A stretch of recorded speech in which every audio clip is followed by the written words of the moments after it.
आचार्य श्री नमोस्तु। जयंत जैन अहमदाबाद से शंका कर रहे हैं कि हम रिटायर्ड हो चुके हैं, तो क्या हम प्रतिमाओं का पालन 7 प्रतिमा या 10 प्रतिमा तक घर में रहकर के पालन कर सकते हैं? कृपया शंका का समाधान करें। नमोस्तु आचार्य श्री। श्रावकों के लिए आगे बढ़ने के लिए आचार्यों ने 11 स्थान बताए हैं, जिसे प्रतिमा कहा जाता है। प्रतिमा मतलब एक अच्छा स्थान, श्रावक का उच्चतम स्थान, और उस प्रतिमा के माध्यम से वह आगे बढ़ता है, व्रतों को और बढ़ाता जाता है, अपने को संसार से बिल्कुल अलग करते जाता है। 1 प्रतिमा, 2 प्रतिमा, ऐसे बढ़ते बढ़ते वह 7वीं प्रतिमा में ब्रह्मचर्य प्रतिमा तक बढ़ जाता है। वह श्रावक जो है अपने घर में जब तक निज हाथ से अपना काम कर सकता है, वहाँ तक तो वो प्रतिमाओं को लेकर के धारण कर सकता है। जो 7वीं प्रतिमा है, 8वीं प्रतिमा है, 9वीं प्रतिमा है, यहाँ तक तो वह जो है अपने घर में रह सकता है। लेकिन 10वीं जो प्रतिमा है, जैसे 9वीं और 10वीं प्रतिमा आदि हैं, यदि उसका पालन उनके घर वाले कराएं तो रह सकता है, क्योंकि अब वो किसी प्रकार से उसे अनुमति नहीं है और किसी प्रकार का परिग्रह नहीं है।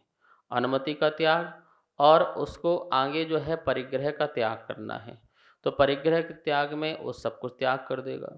अब वो आरंभ सारंभ का उसका त्याग हो जाएगा, तो भोजन पानी आदि बनाना स्वयं के लिए उसको प्रॉब्लम्स हो सकती है। यदि बहू बेटी आदि कहें कि नहीं, आप प्रतिमा लेके यहाँ पर रहो, हम जो है स्वयं शुद्ध भोजन बना करके आपका प्रतिमा का निर्वाह कराएंगे, तो 10 तक रह सकते हैं। लेकिन 11वीं प्रतिमा आप जो है घर रह के नहीं रह सकते हो। उसमें स्पष्ट लिखा हुआ है कि उसे घर का त्याग करके मुनि के साथ निवास करना पड़ेगा। मुनि के साथ जाए, महिलाएं हैं वो आरिकाओं के साथ जाएं, और वहाँ पर जा कर के वह अपनी 11वीं प्रतिमा का पालन करें। 11 प्रतिमा में वो श्रावक शिरोमणि बन सकता है। श्रावक शिरोमणि बन सकता है। अब 2 प्रकार के प्रमाण हैं। एक प्रमाण पिच्छी लेने का है और एक प्रमाण जो है कोमल वस्त्र लेने का है। तो वहाँ पर जाकर के उत्कृष्ट श्रावक बन के अपनी साधना करे, मुनिराजों की या माताओं की वैया वृत्ति करे, उनका ध्यान रखे और अपनी साधना को आगे बढ़ाए।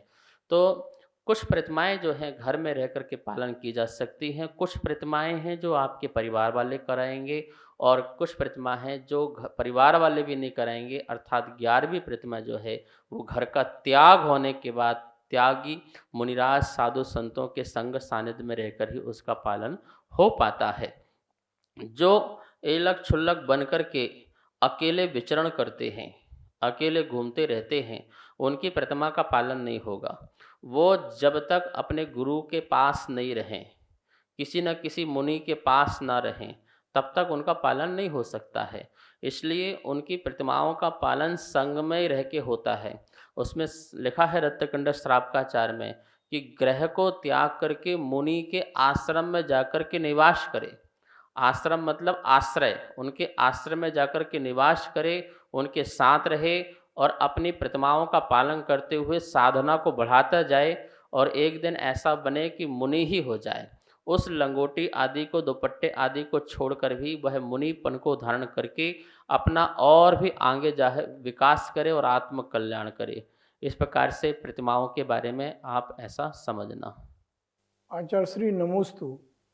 दिल्ली से अनुराग जैन शंका कर रहे हैं कि जो पंच कल्याणक में 56 कुमारियाँ कहीं जाती हैं, तो क्या देवीय शब्द का उपयोग नहीं हो सकता है, और ये कभी शादी कराती हैं या नहीं कराती हैं? कृपया शंका का समाधान करें। नमोस्तु आचार्य श्री।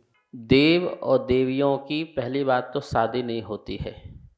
ये तो उनका नियोग ही होता है कि देवी का जन्म होता है और वह देव उसे ग्रहण कर लेता है। बस ऐसा ही नियोग है। वही उसकी धर्मपत्नी मान लो या उसकी जो है भार्या मान लो। इस प्रकार से यह व्यवस्था देवों में देवियों में होती है। जो 56 कुमारी जो देवियाँ कही गई हैं, जो बहुत सारे असंख्यात द्वीप समुद्र आदि हैं, उनमें उनका निवास स्थान आदि होता है, और कमलों आदि में निवास करते हैं। कमल आदि होते हैं। कुलाचल में जो पद्म आदि सरोवर बने हुए हैं, उसमें भी बहुत सारे एक मेन कमल होता है, प्रकीर्णक बहुत सारे कमल होते हैं, उनमें भी देवियाँ आदि रहती हैं और भी कुलाचल पर्वतों में रहती हैं। इस प्रकार से उनके निवास स्थान आदि हैं। लेकिन वो देवियाँ हैं, क्या हैं? देवी हैं, किसी देव की देवियाँ ही हैं। बस अंतर इतना है, वो निरुपभोग होती हैं। क्या होती हैं? वो देव द्वारा भोगी हुई नहीं होती हैं, ऐसा ही उनका नियोग है। इसलिए वो कुमारीवत होती हैं। क्या होती है? कुमारीवत होती है, मतलब कि कुमारी कन्या की तरह होती है। वैसे तो वो सदा ही देव और देवी, इनका कभी बुढ़ापा तो आता ही नहीं है, वो हमेशा कुमार और कुमारी जैसे होती हैं। लेकिन ये 56 कुमारियाँ जो देवियाँ होती हैं, इतनी पुण्यशाली होती हैं कि कितने तीर्थंकरों का जो है गर्भ जन्म आदि कल्याणक मनते रहते हैं, महाविदेह क्षेत्र आदि में भी, अन्य क्षेत्रों में भी।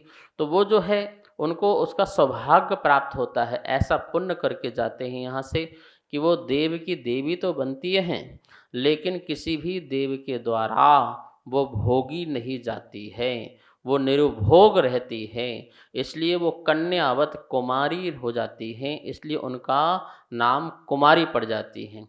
और ऐसी 56 प्रकार की जो है कुमारियाँ होती हैं, जो माता के जो है गर्भ कल्याणक आदि में आती हैं, गर्भ शोधन का कार्य और माता की सेवा आदि अनेक प्रकार के कार्यों में माँ के मन को अच्छा रखने के लिए। और ये इसी प्रकार से अष्ट कुमारियाँ भी देवियाँ जो होती हैं, वो भी इसी प्रकार से हुआ करती हैं। आचार्य श्री नमोस्तु। नीरज जैन कोटा से शंका कर रहे हैं कि क्या 10 प्रतिमा या 11 प्रतिमा लेकर के ब्रह्मचर्य व्रत ले लिया और 11 प्रतिमा में दीक्षा भी ले ली, क्षुल्लक दीक्षा या छुल्लिका दीक्षा, उसके बाद क्या संसार मार्ग को चुन सकते हैं? क्या पिच्छी छोड़ करके और ग्रस्त अवस्था को प्राप्त हो सकते हैं? नमोस्तु आचार्य श्री। व्रतों को लेकर के व्रत नहीं तोड़ना चाहिए, सबसे बड़ी बात तो ये है। पूरे दृढ़ता के साथ व्रतों को पालन करना चाहिए। व्रत लेने के पहले 100 बार 1000 बार सोचो और लो, तो ऐसे दृढ़ता के साथ पालन करो कि प्राण चले जाएं पर व्रत हम कभी भंग नहीं करेंगे।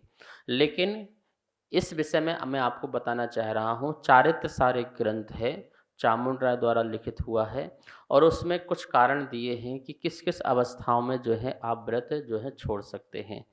पहला कारण तो यही दिया हुआ है कि मैं उन व्रतों को अच्छी तरह से निर्दोष पालन नहीं कर पा रहा हूँ, इसलिए मैं स्वयं ही अपने गुरु जी के पास जा कर के कि मैं ये जो है पिछी कमंडल या व्रत जो छोड़ना चाहता हूँ, क्योंकि मैं निर्दोष पालन नहीं कर पा रहा हूँ। एक कारण ये है। दूसरा कारण उसमें ये दिया गया है कि यदि परिवार के लोग माता पिता आके रोने लगे कि हम भूखे हैं, हमें भोजन नहीं है, हमारी कोई देख रेख नहीं कर पा रहा है, तो आपके मन में आया तो आप उस समय गुरु से निवेदन करके जा सकते हैं और माता पिता का पालन आदि कर सकते हैं। दूसरा कारण है, किसी राज्य में यदि किसी प्रकार का संकट आ जाए तो उस समय भी आप जो है पिछी कमल छोड़ करके राज्य की सुरक्षा के लिए, राज्य की व्यवस्था के लिए आप उसमें भी जा सकते हैं। ऐसे 3-4 कारण आदि होते हैं जिसके कारण जो है वह छोड़ सकते हैं और अपने गृहस्थ जीवन में प्रवेश कर सकते हैं। सभी को सादर जय जिनेंद्र।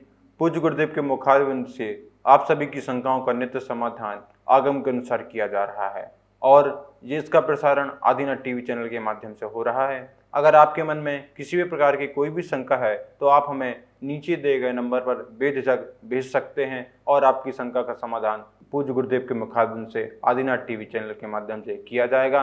तो आप हमें अपनी शंकाएं भेजें और पूज्य गुरुदेव के मुखारविंद से अपना समाधान पाएं और अपनी शंका का समाधान करें। जय जिनेंद्र। इस कार्यक्रम के पुण्यार्जक थे